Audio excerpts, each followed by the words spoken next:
Hello అందరికీ గోంగూర పచ్చడి ఎలా చేసుకోవాలో చూసేద్దామా ఫ్రెండ్స్. ఫస్ట్ అయితే మనం ఒక 10 కట్టలు గోంగూరను అయితే తెంపి కడిగి పెట్టుకోవాలండి.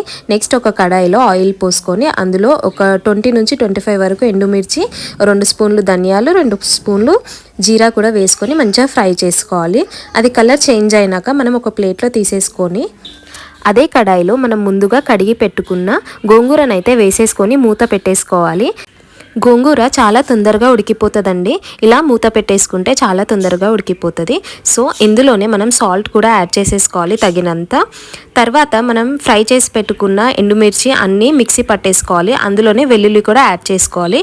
ఇలా కచ్చాపచ్చాగా చేసుకోవాలండి, మరీ పేస్ట్ లాగా చేసుకోవద్దు గోంగూర పచ్చడిని. సో ఉడికిన తర్వాత దీన్ని కూడా పేస్ట్ చేసేసుకొని తాలింపు పెట్టేసుకోవాలి. సో మంచి టేస్టీ అయిన గోంగూర పచ్చడి చాలా బాగుంటుందండి. ఒకసారి ట్రై చేసి చూడండి. Bye friends.